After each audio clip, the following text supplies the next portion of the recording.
Hello guys, welcome to another video. दोस्तों, आज हम एक और इंटरेस्टिंग स्टोरी को ट्रांसलेट करने जा रहे हैं और हमेशा की तरह मैं इसे हिंदी में ट्रांसलेट करूंगा। इस वीडियो में आपको वर्ड बाय वर्ड मीनिंग के बारे में बताया जाएगा और साथ में हम ग्रामर के पोर्शन को भी कवर करने की कोशिश करेंगे। तो आपसे गुजारिश है, इस वीडियो का आखिर तक ज़रूर देखिएगा। वीडियो का जो टाइटल है वो है द फूलिश डोंकी।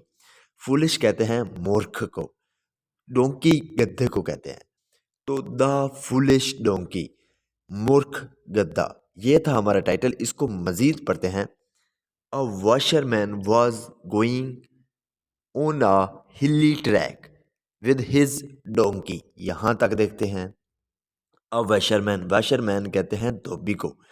तो एक धोबी वॉज गोइंग, वो जा रहा था। यहाँ पे पास्ट कंटिन्यूअस टेंस का यूज़ किया गया है।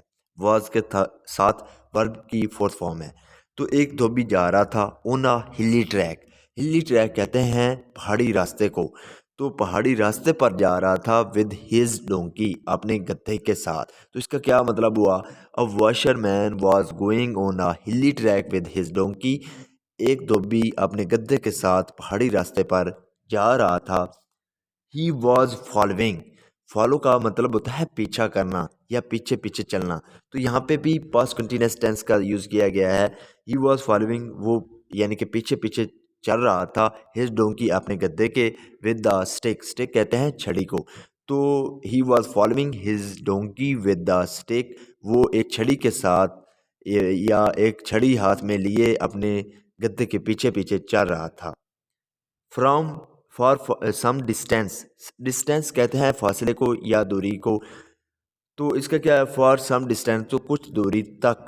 The donkey walked properly, the donkey यानी कि जो गद्दा था, वॉकड, वॉक का मतलब होता है चलना, तो वो चला। प्रॉपरली, प्रॉपरली का मतलब होता है सही तरीके से।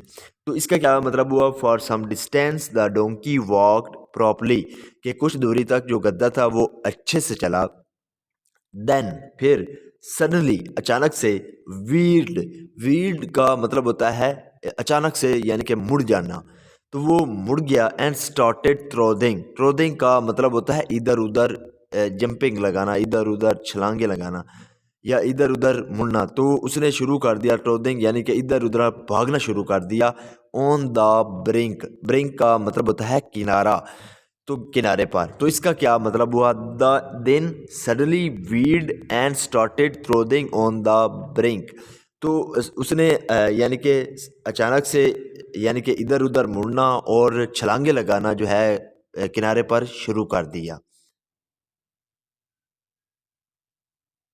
The washerman tried to bring it in the middle of the road but failed। यहाँ तक देखते हैं। द washerman यानी कि जो धोबी था, ट्राइड, उसने कोशिश की। यहाँ पे सेकंड फॉर्म का यूज़ किया गया है। तो उसने कोशिश की टू ब्रिंग, लाने की। इट, इट गद्दे के लिए यूज़ किया गया है, डोंकी के लिए। तो उसे लाने की कोशिश की इन द मिडल, दरमियान में, ऑफ द रोड। तो जो सड़क थी, जो रोड था, उसके दरमियान में गद्दे को लाने की कोशिश की। बट फेल्ड, लेकिन वो नाकाम रहा। The donkey was acting like a mule, mule का मतलब होता है खच्चर, लेकिन यहाँ पे इसका मतलब है वो आदमी यानी कि जो बहुत ज़्यादा जो है ज़िद्दी हो। तो द डोंकी वॉज एक्टिंग, तो जो गद्दा था उसने व्यापार करना शुरू कर दिया। लाइक अ म्यूल यानी कि एक ज़िद्दी पन आदमी की तरह उसने व्यापार करना शुरू कर दिया, या खच्चर की तरह उसने व्यापार करना शुरू कर दिया। It obstinately followed the brink and got atop a hillock beyond which there was a George। यहाँ तक देखते हैं। It obstinately, obstinately का मतलब होता है जिद्दीपन से। तो उसने जिद्दीपन से followed, पीछा किया, the brink यानी कि जो किनारा था उसका पीछा किया। And got atop, और पहुंच गया। a hillock, एक टेले पर। टेले, यहाँ हिल का मतलब होता है टेला या पहाड़ी, छोटी पहाड़ी को कहते हैं। तो वो छोटी पहाड़ी या टेले पर पहुंच गया। बियॉन्ड, जिसके परे। Which there was a gorge, gorge का मतलब होता है घाटी या खाई। तो जिसके परे खाई थी, यानी कि इसका ये मतलब हुआ। It obstinately followed the brink and got atop a hill lock beyond which there was a gorge. तो उसने ज़िद्दीपन से यानी कि किनारे को फॉलो किया और एक टेले पर पहुंच गया जिसके परे एक घाटी थी या एक खाई थी। The washerman got worried to see his donkey in danger. यहाँ तक देखते हैं द वॉशरमैन जो धोबी था गॉट वरीड, तो वो वरीड हो गया यानी कि परेशान हो गया टू सी देखकर हिज डोंकी अपने गद्दे को इन डेंजर खतरे में। तो जो धोबी था वो अपने गद्दे को खतरे में देखकर परेशान हो गया, वरीड हो गया, बट लेकिन ही डिडंट नो, वो नहीं जानता था व्हाट टू डू कि क्या किया जाए। आउट ऑन डिस्परेशन, डिस्परेशन का मतलब होता है नताशा से, तो नताशा के मारे ही ग्रैब्ड, ग्रैब्ड का मतलब होता है झपट्टा मारना या पकड़ लेना, तो उसने पकड़ा द टेल, पूंछ को, टेल कहते हैं पूंछ को, तो पूंछ को पकड़ा ऑफ द डोंकी, तो गद्दे की पूंछ को उसने नताशा के मारे पकड़ा and pulled it backwards, pulled का मतलब होता है खींचना, तो उसे खींचा इट यानी कि उस पूंछ को खींचा बैकवर्ड पीछे की जानिब, तो नताशा के मारे उसने गद्दे की पूंछ को पकड़ा और उसे पीछे की जानिब खींचा। The washerman used all his strength but he could not pull back the donkey an inch.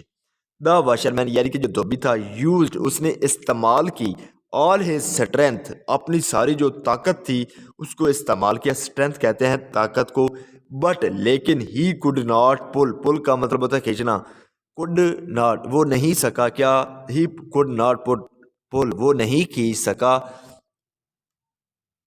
किसको, back the donkey an inch, तो गद्दे को एक इंच भी पीछे की जानिब वो खींच नहीं सका, यानी कि जो धोबी था उसने सारी कुव्वत सारी ताकत को इस्तेमाल किया लेकिन फिर भी वो गद्दे को पीछे की जानिब नहीं खींच सका।